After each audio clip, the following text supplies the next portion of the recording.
Having this foresight to start a new conference on Gerophysics. So far, I really enjoyed very much and learning from it, all the speakers in yourself. My name is Kumar. I do make a disclaimer. I'm an aging scientist. I was a complication systems manager. So I work for Organised, almost before I started as a national unravel research institute. Yeah. There are several of our research institutes.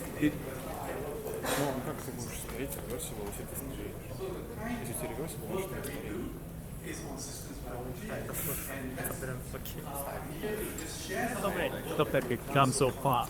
And hope we can have communication so that it can collaborate in the future to do some new work aging research.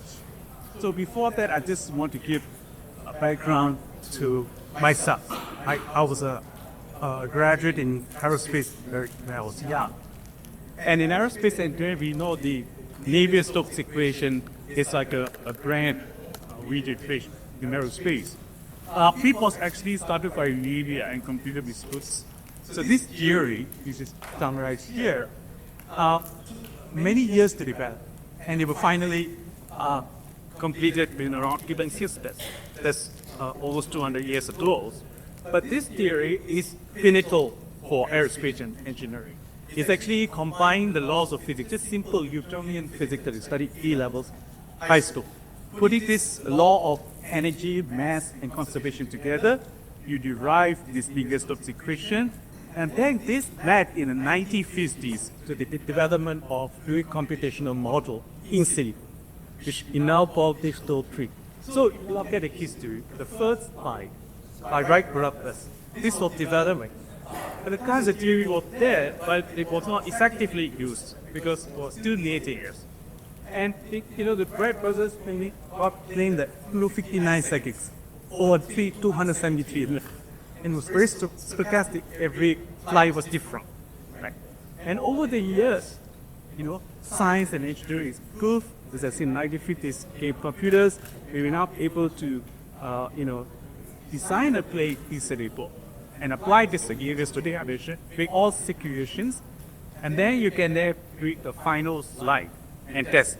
The Boeing 307 was the first one that successfully proved where it was actually conceptualized in the computer. Now we call that digital twin. So this has taken, this has taken more than 100 years to period with the data. So what we're going to say, or what I will say today is that we have some such theories of biology, and we have such theory. Can we predict aging or try directly? So that's where my talk is intended to go. So when you look at biology, it's much more complex than building things because we have information coming from different layers. We have genomics, proteomics, and so on, metabolomics. And they're all interconnected. They're not just connected at each layer, but also between layers. So we need to understand biology as a system. And in order to understand as a system, we need theories and we need computers. So it's a complex problem. And today, a lot of these system biology approaches is being investigated to start or personalized metrics. And Lee is a pioneer in this work and is still professor study topic about personalized aging research as well. So aging, as we know, is a complex disease. It is linked to most of these major diseases, right? Cancer, cardiovascular diseases, neural diseases, and so on. So it's a very complicated process, and this, with an individual vary differently, and the kind of diseases that we get is also unpredictable. So it's a complex disease, but today we also have drugs that can control this aging, right? Such a complex process, but we have drugs that try to regulate. I think we heard some of these drugs this morning. Rapamycin is one of them, and we also have metformin and others. So these drugs actually were not developed to control aging or suppress aging. They were actually developed to treat diabetes and control inflammation. And today there are evidence that using them has some potential or possible benefits in controlling aging or regulating aging. But you can see from this picture, we still have this complex networks that's going on. This is highly simplified, but the real network could be much complex than this. So when we have aging process itself is complex, and to regulate it, also we need pathways to understand pathways to regulate systematically. But what we see today is hundreds or thousands of papers still churning up this kind of data, which is very important, biological data, but it's done in a highly reductionist manner. We have a lot of data, but how do we make sense of this data? How can we understand this? Not just by looking at high and low. And there's also time effect, right? It's not static information. It's also evolving in time. So how do we put together, and that is why I think systems biology is important, right? Try to look at aging as a system in dynamics is key. And what systems biology can do, here I've just given you some example. I think this morning we talked, many faculties talked about differential equation, dynamic modeling, and then we also have simpler Boolean logic statistical models as well. And we also have cellular automata, space-time, try to consider space and time effect. And when we talk about much larger scale, because modeling can be done successfully when the number of molecules are small, like 40, 50. But now we know we have more than 40,000 genes, right? Possibly 100,000 proteins. So how are we going to track this using a model? And they are connected, as I said, interlayer. So that's why I think data analytics is playing a key role, and machine learning is emerging, generative AI is emerging. So this is the next phase that we are also exploring. So these are some useful things that systems biology can do. And here, I like to quote some history because, and I like to give credit to Uri, who's over here. I put one of his early paper citation here. I was doing a PhD at that time, in around 2000, and I was fascinated by some of the work that Stan Labeler, Nama Barkai, Uri was doing on network motifs and trying to find governing rules in biology. So like, for example, in this case, they were trying to study how the flagella bacteria can make a movement. They tumble first and then they change their direction. It's controlled by a simple signal transduction network. And they did a lot of study on trying to vary the parameters and noise. Eventually, they were able to say that the variation of parameter does not significantly affect the bacterial chemotaxis. So that means you have a lot of parameters. People are concerned about parameters, but some of these parameters are not so sensitive. It's rather the network topology that is sensitive. So these are kind of information that is required to build successful models. So, and subsequently, we hear a lot of work on the way the biological networks are organized. And it's been shown that, and then Albert Barabasi is a pioneer in this area. And then he also shown that biological networks follow power law. I mean, scale-free network. I mean, here's the example, regular network, random network, small scale network, small one network, scale-free. So biological networks are not connected regularly or randomly, but they're actually organized in a scale-free manner. So what it means by being scale-free manner, they're hubs and nodes. So where certain molecules are important, when you target them, you have catastrophe, but other molecules, no matter what you do, you don't make any changes. So that's what power law is trying to say. And this has been resonated many scientists, even John Doyle, he's an electrical engineer, also studied biology, came up with this word that biological networks are robust yet fragile.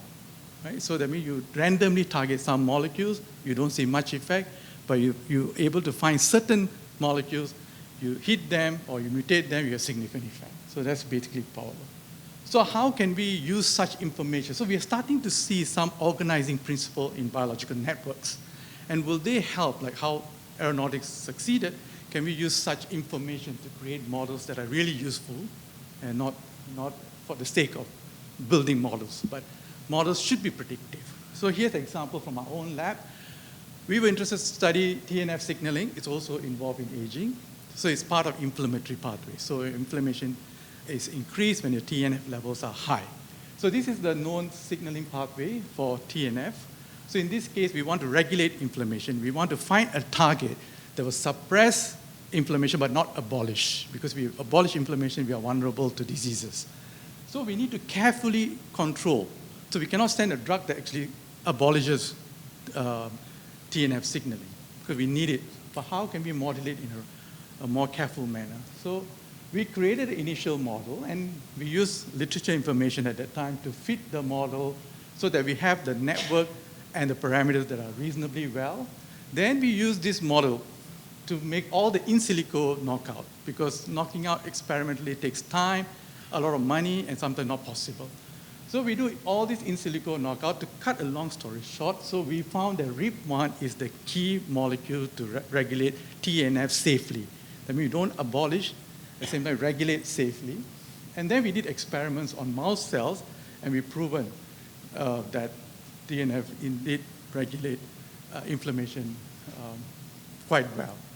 So this target was predicted entirely using the model, which was validated. So this is one successful example. And we also use the same concept to now enhance cell death in cancer cells. So we want cancer cells to die. And cancer cells have some known pathway that also activates cell survival pathway. So this is like TRAIL. TRAIL has been used to as a drug to control cancer, because it also induces apoptosis, but the balance was not well studied.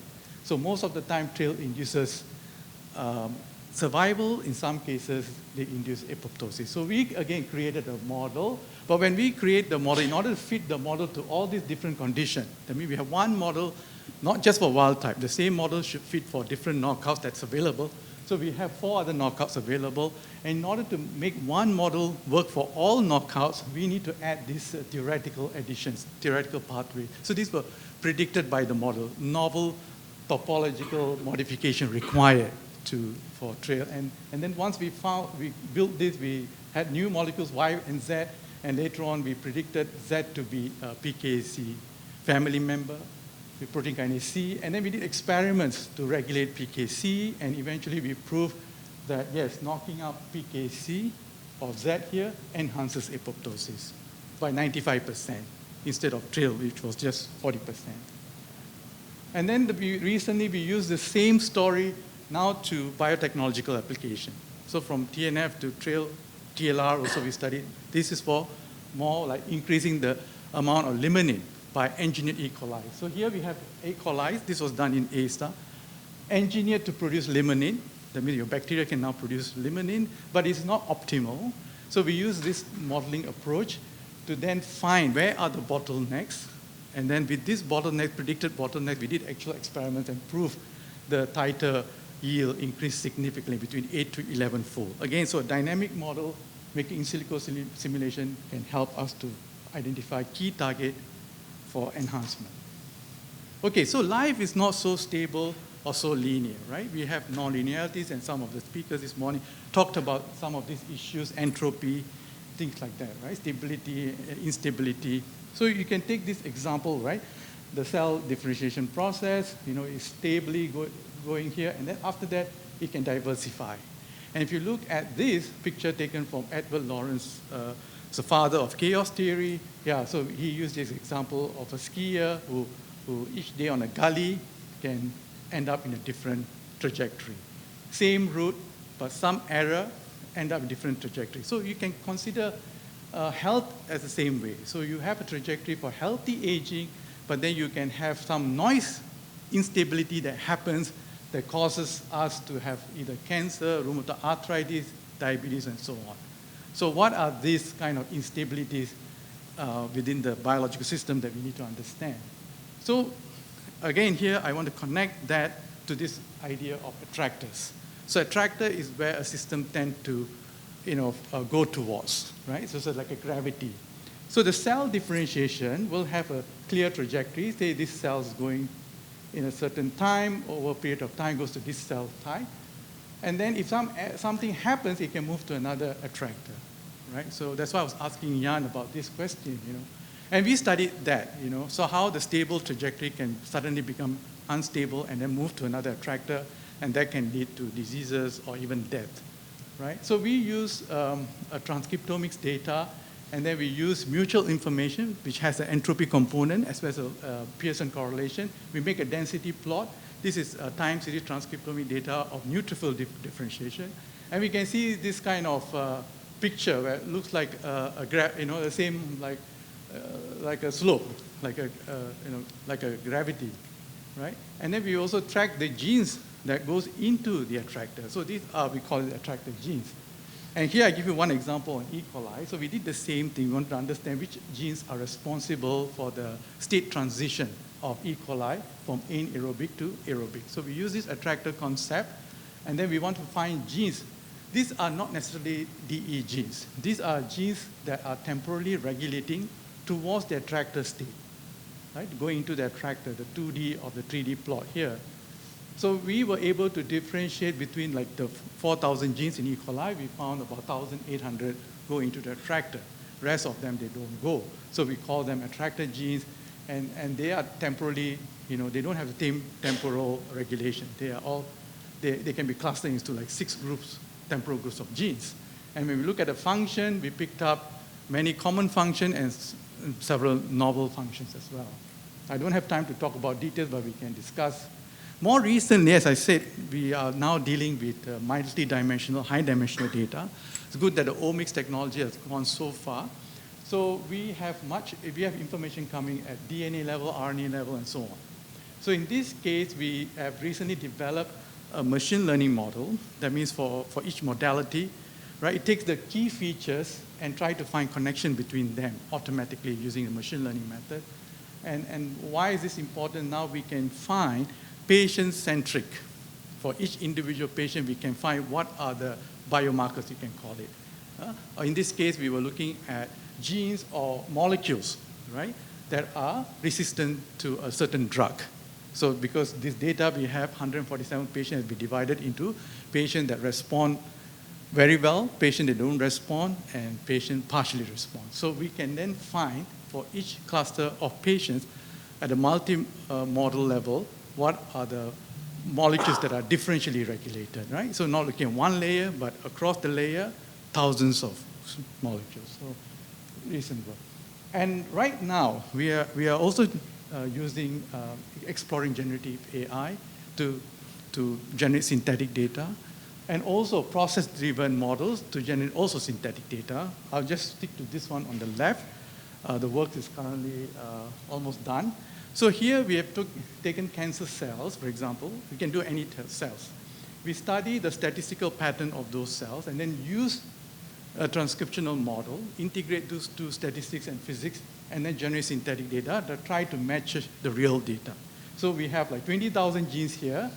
The real data are in blue, which is the black here. Black becomes blue, and then overlaid with the synthetic red reasonably well. So why is this important? Because when we look at differentially expressed genes, people usually compare differentially expressed genes between normal and disease. Here, we are looking at the regulatory properties of those genes. So once we identify DE genes, how are the model parameters? So how are whether they K on, whether the stochastic noise is high, extrinsic noise is high, or the bursting. So we are looking at that level, so we have some prediction which can in the future, we can explore new drugs to target at the RNA level. And finally, this is my final slides. I'm on time.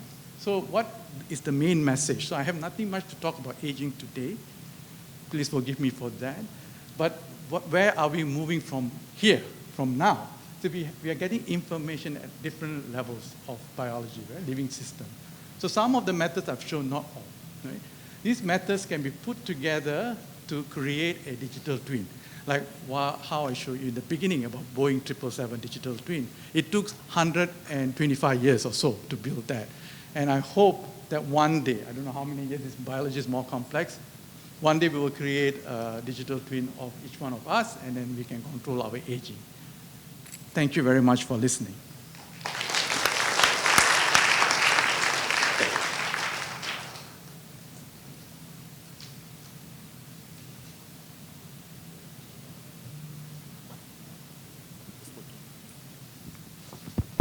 Maybe I'll ask a question. I think you're talking about the idea of looking at response and non-response to particular drugs.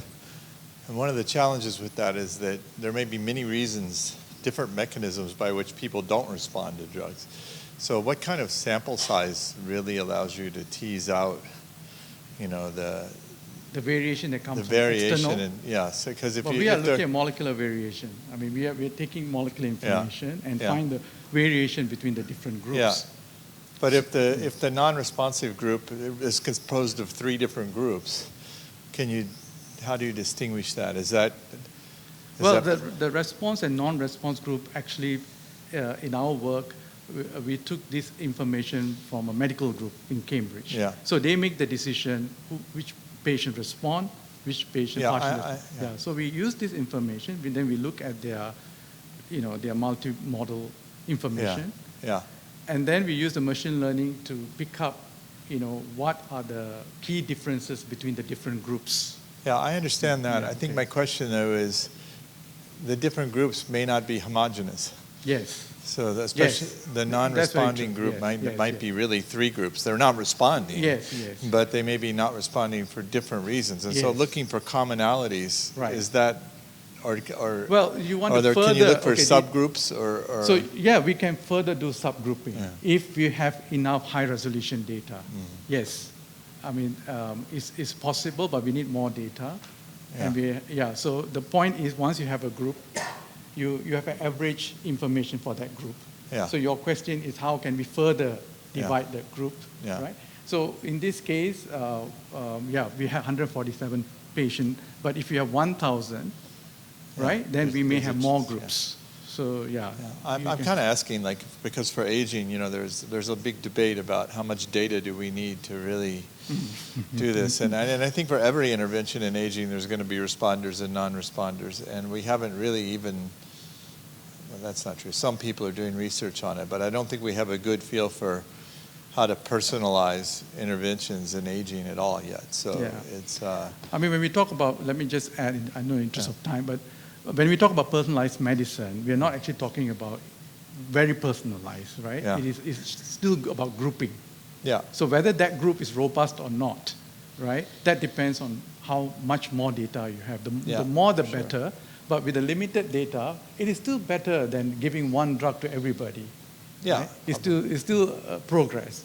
But to find that optimal sweet spot, probably you're looking for, I think we need much more data. How many zeros? I can't tell you right now. But every 0 you add, I think your resolution will increase. But I don't know where's the critical point. Okay. Are there any other questions? One more. Yeah. I like the metaphor with the Boeing 777 that they designed inside the hangar, and then they flew it, and it worked, right? It's amazing.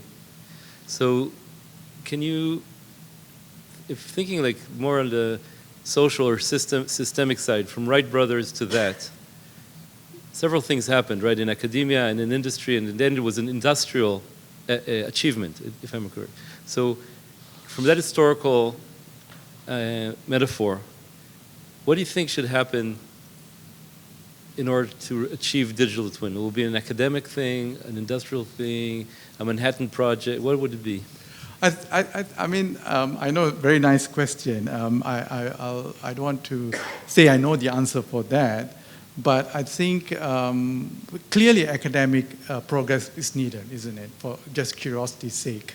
But at the same time, this morning we heard this company from Gero, right, talking something that a company, but very much interested in fundamental physics and how it can apply. So the collaborations or evolution of companies that focus a lot on theory and physical laws and physics will definitely speed up the process. But I think the community, like the academic community right now, is quite engaging with the companies, at least in my opinion. Right? So if we can see better engagement between company and stakeholders, different stakeholders, I think we can improve further. Yeah. Thank you for that question. Just one more quick question, Okay. really quick. Yeah, thank you for the talk. It was really interesting. So I have just one quick question.